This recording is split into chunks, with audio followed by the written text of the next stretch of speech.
प्यारे विद्यार्थियों, आज हम आपके मिनरल प्रोसेस का एक नया प्रोसेस जिसका नाम oxidation and supergene sulphide enrichment process है, उसके बारे में जानने का प्रयास करेंगे। इससे पहले के वीडियोस में आपने दूसरे और कई सारे जो मिनरल डिपॉजिट के जो प्रोसेस हैं, खनिजों के निर्माण के जो प्रक्रम हैं, उन सबको आपने पढ़ा है, जिसमें मैग्नेटिक कंसंट्रेशन प्रोसेस, आपका हाइड्रोथर्मल सॉल्यूशन प्रोसेस, उसका कैविटी फिलिंग और रिप्लेसमेंट दोनों पढ़ा आपने।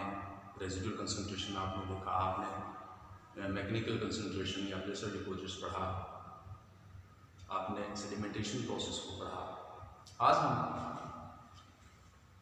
Oxidation and supergene sulphide enrichment process, यानी हिंदी में इसको आप ऑक्सीकरण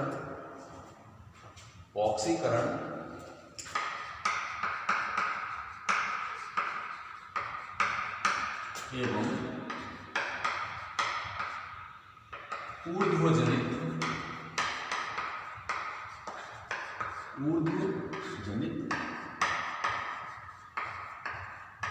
समृद्धि प्रक्रम के नाम से भी जानते हैं। ऑक्सीकरण एवं ऊर्ध्वजनित सल्फाइड समृद्धि प्रक्रम, सल्फाइड समृद्धि प्रक्रम, ऑक्सीकरण एवं ऊर्ध्वजनित सल्फाइड समृद्धि प्रक्रम, इस नाम से भी आप इसको समझते हैं। इसको जानने के लिए, जैसा कि आप देख रहे हैं, ब्लैक बोर्ड पे हमने एक डायग्राम बनाया है, एक चित्र बनाया है।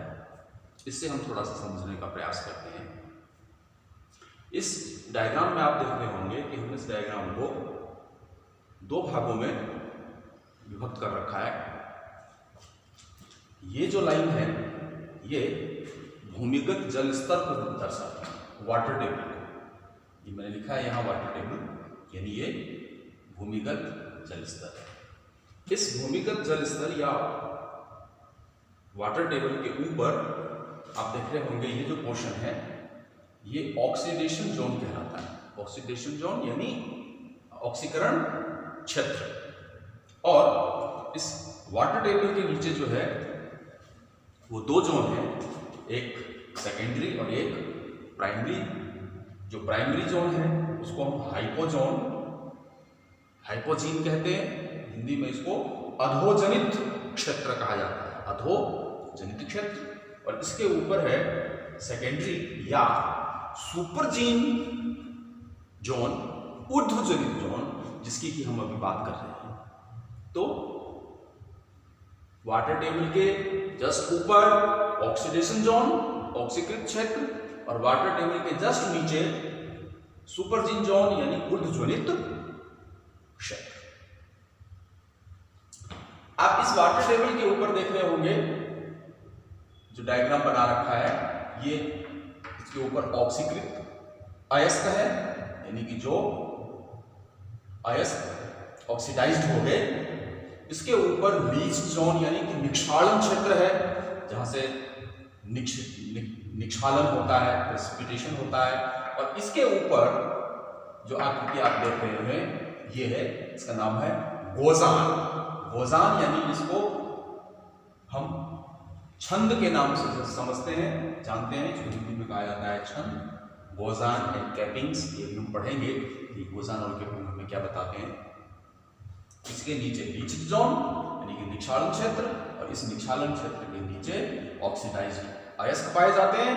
और इन ऑक्सीडाइज्ड अयस्क के नीचे वाटर टेबल, और इस वाटर टेबल से होते हुए ये वाला जो क्षेत्र है, ये इनरिचमेंट जोन है, यानी कि सुपरजीन जोन है।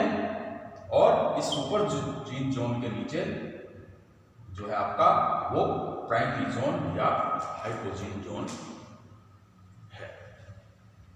तो ऑक्सीकरण का जो प्रोसेस है, उसके बारे में आप कह सकते हैं कि पृथ्वी की सतह पर अयस्क निक्षेपों के अनावरण से भूपृष्ठ जल द्वारा खनिज अयस्कों का ऑक्सीकरण होता है। किसके द्वारा होगा ऑक्सीडेशन? भूपृष्ठ पर जो जल है, पानी है, उसके द्वारा इन खनिजों का ऑक्सीकरण होता है। ऑक्सीकरण क्षेत्र सामान्यतः भूमिगत जल स्तर तक पाया जाता है, जैसा कि आप इस डायग्राम में देख रहे हैं कि ऊपर भूमिगत जल स्तर तक पाया जाता है। ऑक्सीकृत अश्म के ऊपर लीचिंग जोन है या लीच जोन या निक्षालन क्षेत्र है, तथा इसके नीचे ऊर्ध्वजनित या सुपरजीन जोन, वाटर टेबल के नीचे सुपरजीन जोन या इनरिचमेंट जोन पाया जाता है। खनिज अयस्कों के ऑक्सीकरण में अनेक विलयन प्राप्त होते हैं, जिनमें धातुओं के अवयव घुले हुए होते हैं। जो ऑक्सीडेशन होता है वो बहुत सारे खनिज अयस्क इनमें घुले हुए हमें उस सॉल्यूशन में प्राप्त होते हैं। इन विलयनों से भूमिगत जल स्तर यानी वाटर टेबल के नीचे धातुओं का उपयुक्त परिस्थितियों में प्रेसिपिटेशन होता है। ये छनते हैं, प्रेसिपिटेशन होता है। धातुओं का प्रेसिपिटेशन या अवक्षेपण भूमिगत जल स्तर के नीचे सामान्यतः सेकेंडरी सल्फाइड इनरिचमेंट खनिजों के रूप में होता है। इसके फलस्वरूप अयस्क निक्षेपों के धातुओं के प्रतिशत में कई गुना वृद्धि हो जाती है, और इस वृद्धि हुए क्षेत्र को यानी बढ़े हुए क्षेत्र को ही इनरिचमेंट जोन या समृद्धि क्षेत्र कहा जाता है। जब प्रेसिपिटेशन होता है ऑक्सीडाइज्ड ओर्स का यहाँ, तो ये इनरिचमेंट जोन ये हमको मिलता है, ये कहलाता है। तो इस प्रकार से जो ऊर्ध्वजनित सल्फाइड समृद्धि प्रक्रम है या ऑक्सीकरण एवं सुपरजीन सल्फाइड इनरिचमेंट प्रोसेस है, इसके 3 स्टेज बनने के, इस प्रोसेस के 3 स्टेजेस हैं, जिनसे कि खनिज अयस्कों का निर्माण होता है। इसमें पहला है आपका formation of oxidation zone and solution, यानी ऑक्सीकरण क्षेत्र का और विलयन का निर्माण। सबसे पहली आवश्यकता क्या है कि ऑक्सीकरण क्षेत्र का निर्माण हो और विलयन यानी कि सॉल्यूशंस का निर्माण हो, यानी जो भूपृष्ठ पर जल है उसके द्वारा ऑक्सीकरण हो और उस ऑक्सीकरण के साथ साथ उसके अंदर उस विलयन में वांछित जो मिनरल है, खनिज है, वो होने चाहिए। दूसरी जो कंडीशन है वो है डिपोजिशन इन ऑक्सीडेशन जोन, कि जो ऑक्सीकरण क्षेत्र है हमारा, वहां उसमें खनिजों का डिपोजिशन या निक्षेपण होना जरूरी है, यानी डिपॉजिट्स का बनना जरूरी है। और तीसरा जो है वो है फॉर्मेशन ऑफ सुपरजीन सल्फाइड, की ऊर्ध्वजनित सल्फाइडों का निर्माण होना भी जरूरी है। तो ये जो पार्ट है, ये पार्ट सबसे इंपॉर्टेंट है। यही ऑक्सीडाइज्ड ओर बनेंगे और यही इनरिचमेंट सल्फाइड जोन ये बने। तो ये 3 स्टेजेस प्रोसेस के लिए जरूरी है। क्या? ऑक्सीकरण क्षेत्र और विलयनों का निर्माण होना, दूसरा ऑक्सीकरण क्षेत्र में निक्षेपण का होना, और तीसरा सुपरजीन सल्फाइड का निर्माण होना। तो ये 3 कंडीशन या 3 स्टेजेस बहुत ही जरूरी है। तो आप कह सकते हो कि ऊर्ध्वजनित सल्फाइड खनिजों का अवक्षेपण ऑक्सीकरण प्रक्रम के अभाव में नहीं होगा, और ऑक्सीकरण एवं समृद्धि प्रकरण को हम 3 चरणों में बांट कर अध्ययन कर सकते हैं। पहला, ऑक्सीकरण क्षेत्र में अयस्कों का ऑक्सीकरण एवं विलयनों का निर्माण, दूसरा ऑक्सीकरण क्षेत्र में निक्षेपण, और तीसरा ऊर्ध्वजनित सल्फाइडों का निर्माण। देखिए, ऑक्सीकरण क्षेत्र में जल जिसमें कि ऑक्सीजन घुली हुई होती है या अन्य रूप से संबद्ध रहती है, ये एक ऑक्सीडाइजिंग एजेंट यानी कि शक्तिशाली उपापचयक का काम करता है। ऑक्सीडाइजिंग एजेंट का काम ये करेगा। क्या? जल जिसमें कि ऑक्सीजन भरी हुई है। तो ऑक्सीजन युक्त जल में कार्बन डाइऑक्साइड का भी महत्वपूर्ण योगदान होता है और ऑक्सीकरण क्षेत्र में ऑक्सीजन एवं कार्बन डाइऑक्साइड युक्त जल विभिन्न खनिज अयस्कों से क्रिया करके ये स्ट्रॉन्ग सॉल्वेंट्स या प्रबल विलायकों को ये जन्म देते हैं। सॉल्वेंट्स का ये जन्म देते हैं और जो प्रमुख सॉल्वेंट है या विलायक है वो क्या है, फेरिक सल्फेट और सल्फ्यूरिक एसिड। फेरिक सल्फेट और सल्फ्यूरिक एसिड जो है वो यहाँ स्ट्रॉन्ग सॉल्वेंट का काम करते हैं। अब इसमें कुछ केमिकल चेंजेस होती हैं। तो ऑक्सीकरण क्षेत्र में होने वाली रासायनिक परिवर्तनों को आप दो तरह से आप समझ सकते हैं। एक तो ऑक्सीकरण कर विलयन एवं मूल्यवान खनिजों को हटाना।